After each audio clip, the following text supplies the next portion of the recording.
Welcome back. This is our second online recitation, and now I hope sound is better. And if you remember last time we discussed a number of topics. For instance, functions of several variables, right?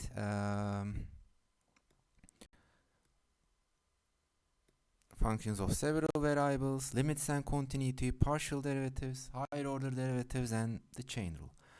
And today we will basically discuss those topics, so linear approximations, gradients, directional derivatives, and implicit functions, okay? So today we will basically discuss those topics. And if you want to work with some exercise, these are suggested problems, right? You can check them. Okay, first problem is basically about, again, higher differentiation, but it's good to remember. So let's see, for instance, the first one, part A.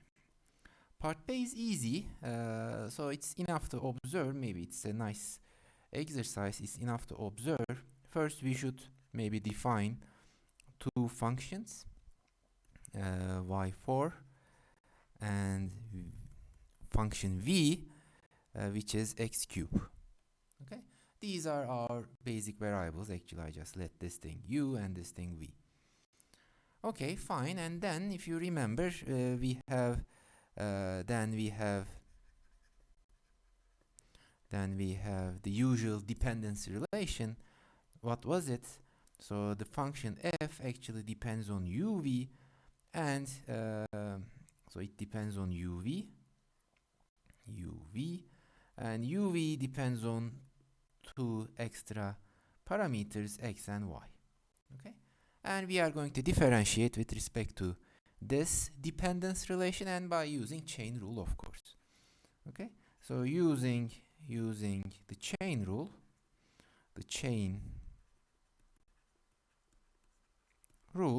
let's see what we have. So that we are going to compute that f del x. If you remember, we have to follow the path with endpoint x, if you like, right? And we have two possibilities. First, we need to differentiate f with respect to first variable and differentiate first variable with respect to x, plus differentiate f with respect to second variable and differentiate the second variable v with respect to x. Okay, the variable at the bottom, if you like. Fine, so everything is fine. So then if you compute u is independent of x, then we have a 0, then we have just f2 times 3x squared. Okay? I guess fine. So what about part B? Part B looks complicated, but we will use exactly the same idea. So if you look at carefully, so just look at okay, f, so we have x squared, f xt, and we have f y t, right? And then we have again some first dependent variable u, and the second dependent variable v, right? And then if you just notice that, so we have u is just function of x and t, right? And the v is just function of y and t. Nice. Oops. Then let's compute. Then let's see what we have. So we are going to differentiate with respect to x. Fine. So maybe we should be careful. Okay, so let me write it down.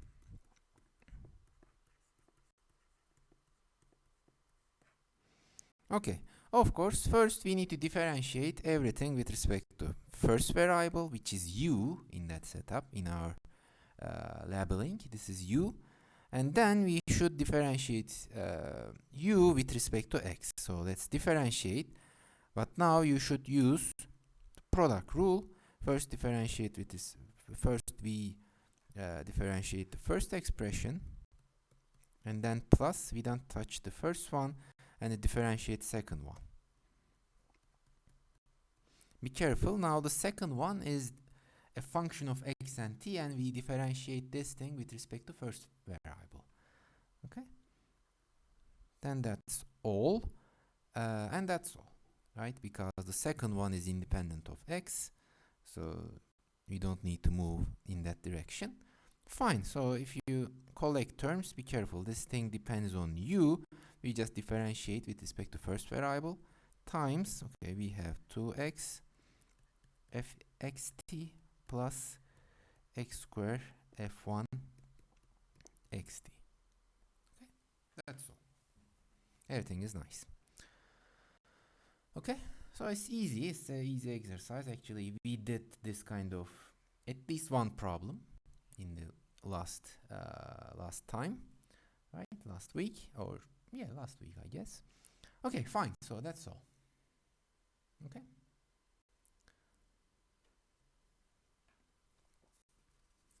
Okay, now second one. Second one is a little bit tricky. We should be careful. Again, we are going to compute higher order derivatives. So let's see. Solution. Okay, so as before, we just introduce certain variable, okay, which are basically are functions of x and y. Okay, so we first introduce u, which is y squared. We introduce v as a function of x and y, which is given like this. And the third one is, let's say, w, depends on x and y, and which is given like this. Okay, so we have internal parameters, if you like. Then we have the usual dependency relation. So we start with f. So f itself is actually depends on u, v, and w, if you like. Right? And each of them depends on x and y. Okay? I guess, okay. Then let's compute.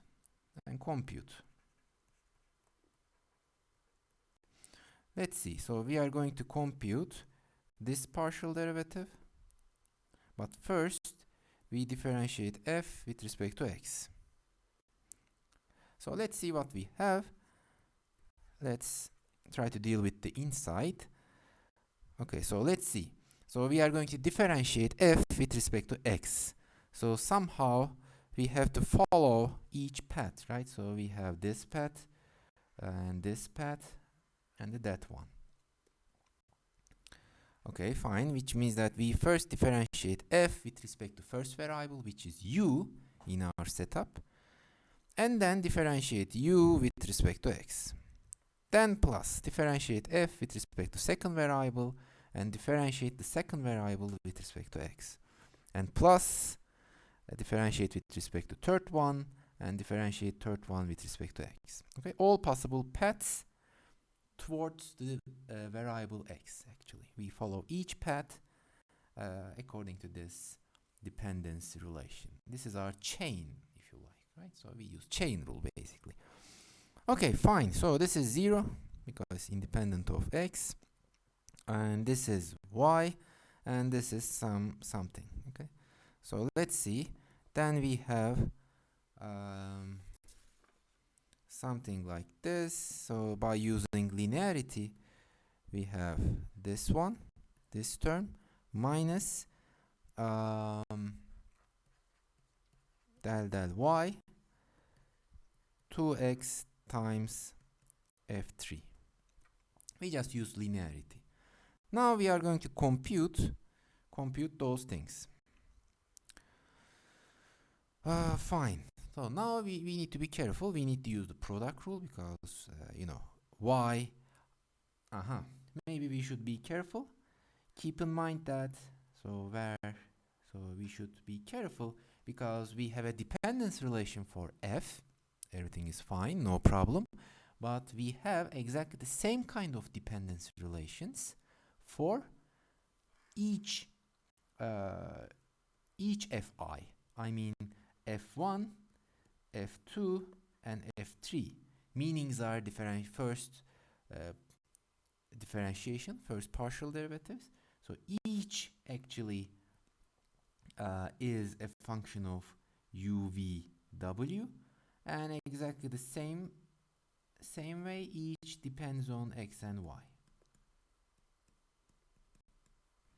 Okay, so we have three more dependence relation. Therefore, we use the chain rule for f2 and f3. So be careful. Okay, now first we are going to use the product rule. First differentiate first one and do not touch the second one. Plus now, so we have y times. So we are going to differentiate f2 with respect to y, but by using this dependence relation. Okay, accordingly.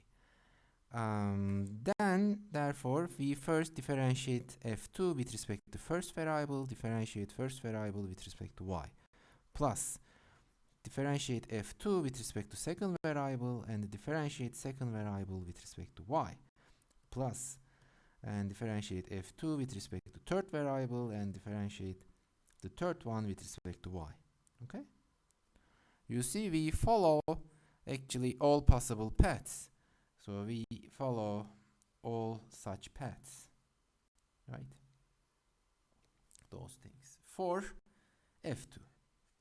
But exactly the same way we can follow the similar path for f3. So we should continue. So minus, since this differentiation with respect to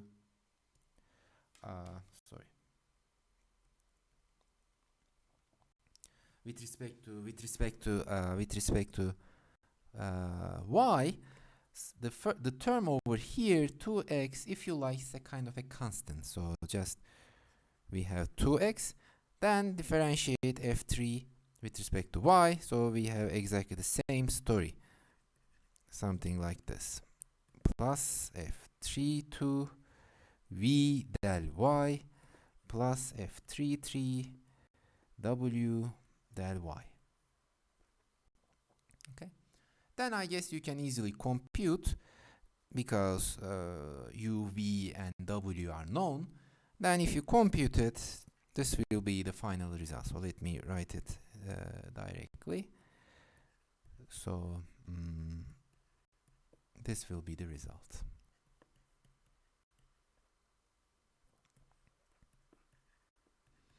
So let's see. So this is, I guess, okay. Anyway, so you can compute it. It's not that much hard. Okay, something like this. Okay, that's all. Okay, as I said, the important part of this problem is to follow. First, you should realize that each f1, f2, and f3 depends on u, v, w, and also they all have a certain individual chains actually. And while differentiating, we need to follow the chain accordingly. Okay, so this is the idea. Okay, I guess fine. So this is it. Okay, next problem. So let's see. Now this is again a kind of a problem about mixed partials, higher order differentiations. As you see, we still keep moving, keep revisiting those topics, and then Actually, we will follow these followed by linearizations and other topics. So let's see. So let's start with the first one. Actually, first one is not that much hard. So you should remember the definition.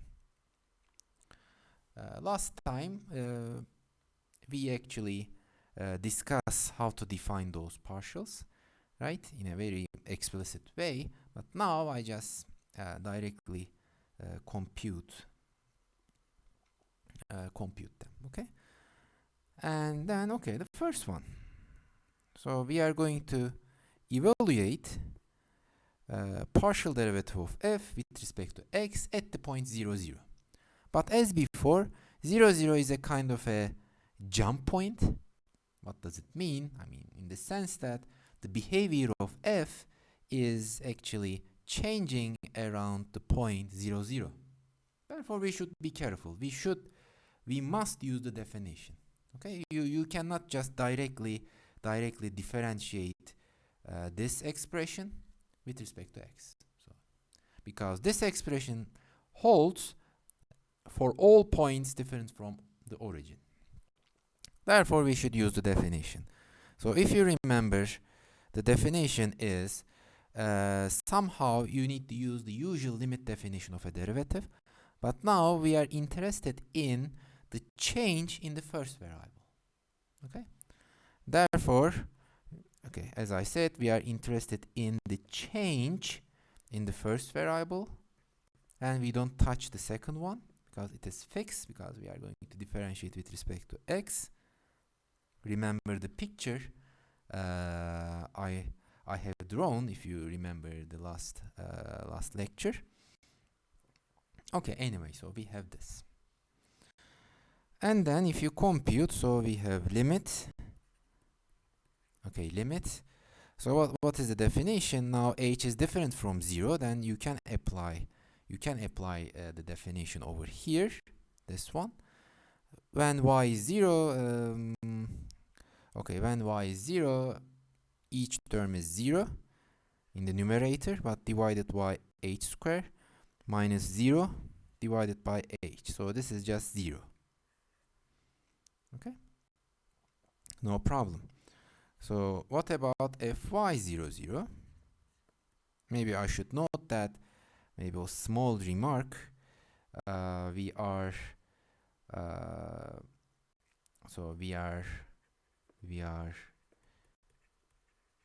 interested in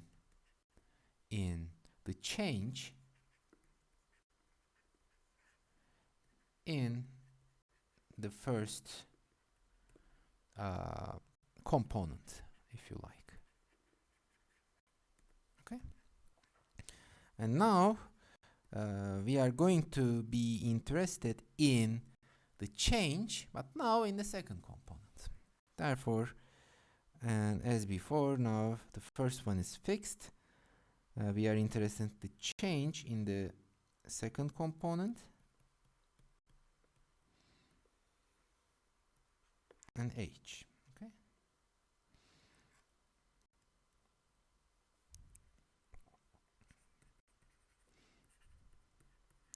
Then if you compute, again, direct computation gives you something like this, minus 0 divided by h, and this is again 0. Everything is fine. Okay, so no problem. So what about part B? So now we are going to compute mixed partials. But first we should observe the following. So part B. First,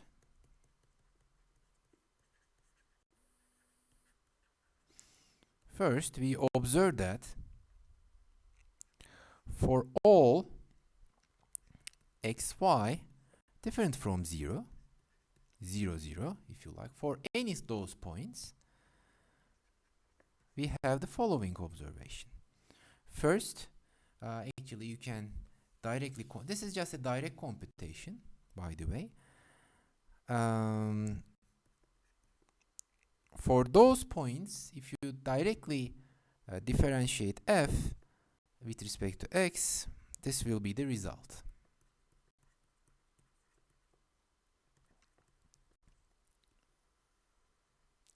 Okay, something like this.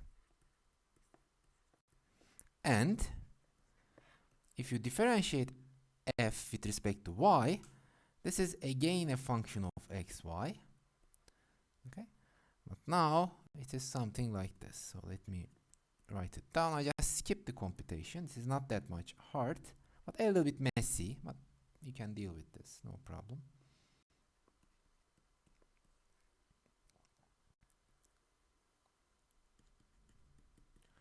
Okay, squared. Okay, something like this. Maybe I should correct this, or at least to mention f sub x also depends on x and y. Okay, fine, but be careful. The important part is this. For all such points, you can compute partial derivatives in that form. Okay, but from part A and also from part A, because remember, part A tells us how to compute partial derivatives at the point 0, 0. Be careful, those expressions are valid when xy is not equal to 0, 0. Other points far from 0, 0, if you like. Then from part A, we conclude that, so let's see what we conclude. Okay, we have f sub x, it is a function of x and y, and we have this. Maybe, okay, I don't know how to do this.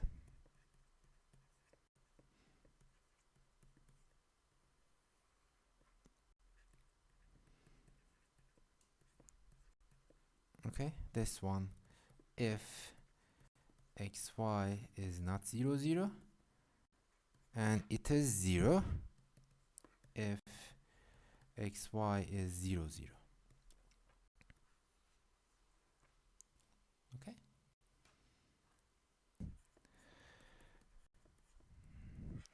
So we have one more thing, right, over here. So minus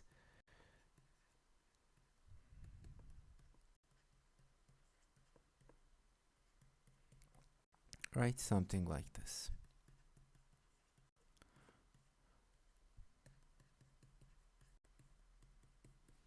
When xy1 not 0, 0, but when xy is 0, 0, it is 0. Okay, so by using the computation that we did in part A and combine with this computation with this first observation, then we see that both f sub x and f sub y are the functions of x and y as well. So, right? But now the question is, we need to compute the partial derivative of those things. We need to compute the partial derivative at the point 0, 0. Again, the 0, 0 is a problematic point. Therefore, we need to use the definition. Okay? So you cannot just directly compute the partial derivatives of those expressions, right? These two. You cannot just directly differentiate these two because these are valid for those points. Okay?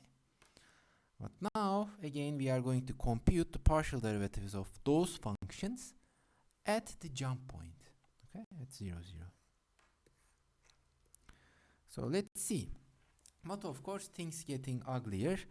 Therefore, just for simplicity, so let me denote this thing by a capital G and denote this thing by capital H. Okay, just notation. Okay, and then actually we want to compute, so we just want to compute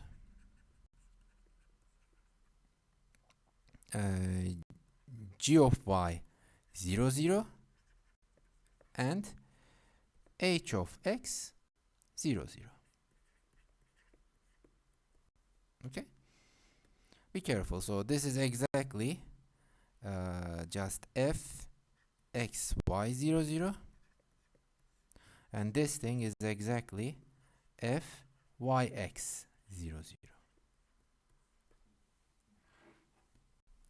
Okay. Okay, so let's try to compute. Okay, the first one. So we really want to compute this thing, but using our simple notation, this is something like this, right? But we know that by using again limit definition, this is just limit h approaches to 0, g 0, 0 plus h, right? Minus g 0, 0 divided by h. Why is that so? Because we are interested in the change, right, in the second parameter. This is the reason, right? And then you just apply the definition, right? When x is 0, where is g? Sorry. Okay, when x is 0, these are cancel out each other, those terms. So we have y to the 5, but instead of y, we have h. Okay, anyway, so if you really compute, just these are definitions are given. So we have something like this, minus 0 divided by h, but which is just minus 1. Okay?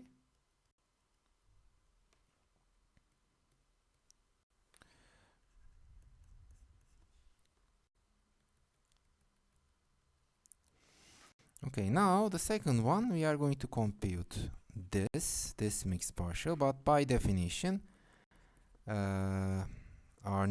according to our new notation, this is just hx 0, 0. So as before, using the limit definition, okay, maybe instead of h, I use k. But now we are looking for the change in the first parameter, right? Therefore, we have 0 plus h 0 minus h 0, 0 divided by, instead of h, we use k. Okay, just to avoid confusion. Okay, so we have capital H, small h. You can use any letter you like. Okay, fine. So then if you compute by using the definition h, so what is h? H is this one. So when y is 0, and if you compute it, I guess now we have, you can easily compute. This turns out to be something like this. Minus 0 divided by k. So k to the 5, k to the 5, they are cancelled out each other, so this is 1, as desired.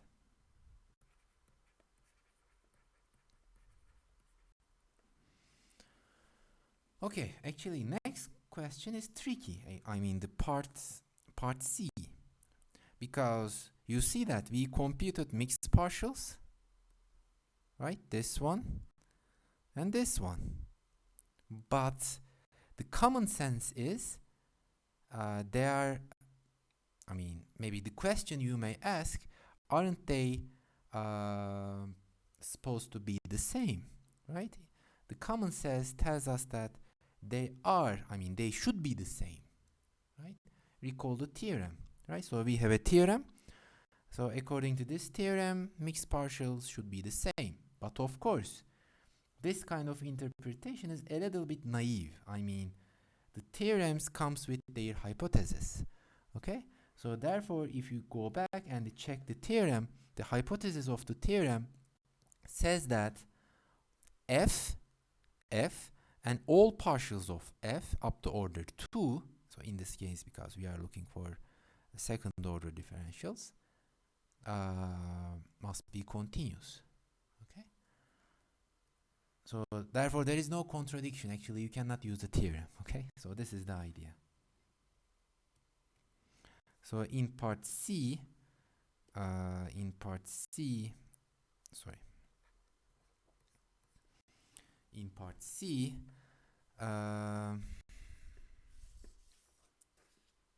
Actually, there is no contradiction. No contradiction.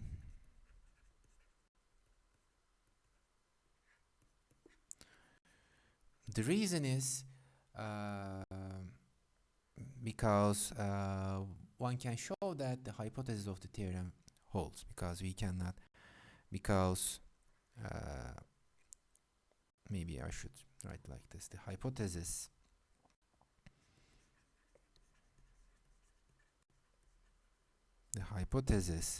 of the theorem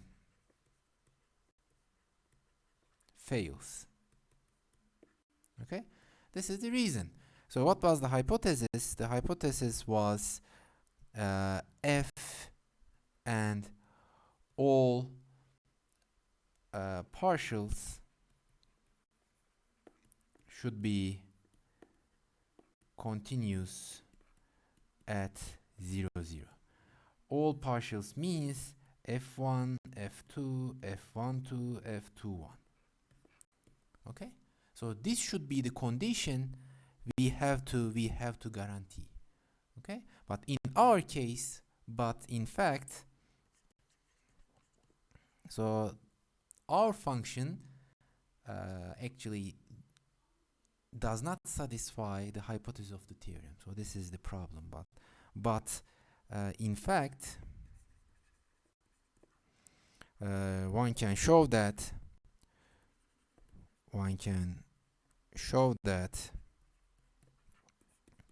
fxy and fyx are not continuous at 0, 0. So you may ask how. So how to show those things? I mean, this is just a limit problem, right? So now, of course, you have f sub x, f sub y, and of course you should compute fxy and fyx. Actually, we computed them at this specific point 0, 0. What about other points? Other points can be at other points. It can be computed using the standard computations, right? But this is a little bit messy. Actually, some computations shows that. So check this. It's a nice exercise. Actually, we have very messy, ugly expression. Okay, so let me write it down. This is a little bit long.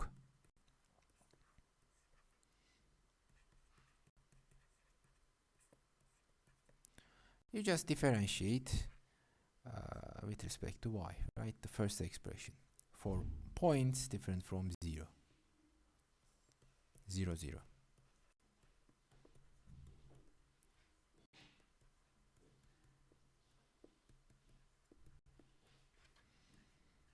Okay, you see we have very ugly expression, so let me write it down.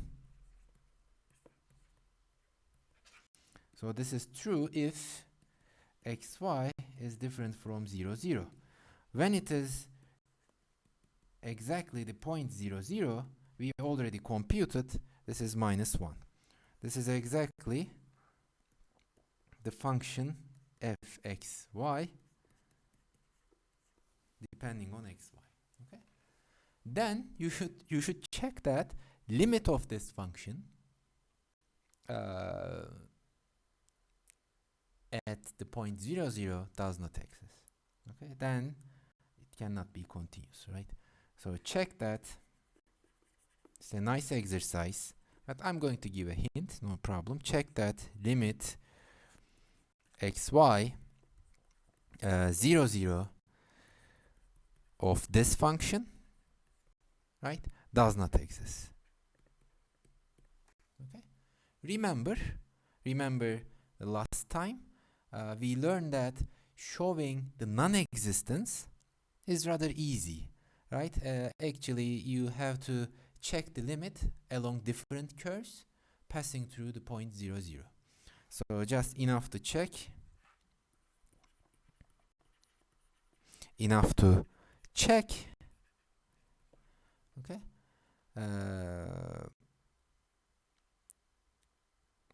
Limit xy approaches to 0, 0 along the curve gamma 1, which is, let's say, x equals 0. Okay, check this limit and check limit xy approaches to 0, 0 f of xy on the curve y equals 0, and conclude that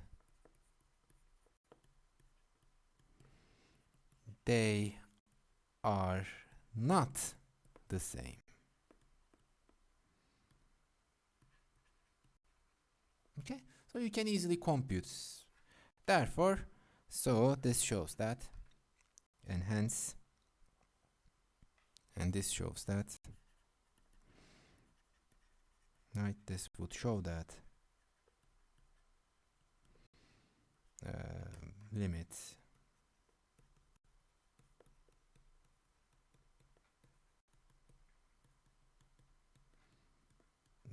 does not exist and it is not continuous, so, right? You see, this is a very important problem. Actually, this is a very so you should understand the concepts, right? So this is not just computing some derivatives. Okay, computation is not that much hard, but you need to understand conceptually. Okay, so you need to understand the meaning of those things. Okay, so nice. Maybe it's a good place to stop. Next time we will continue.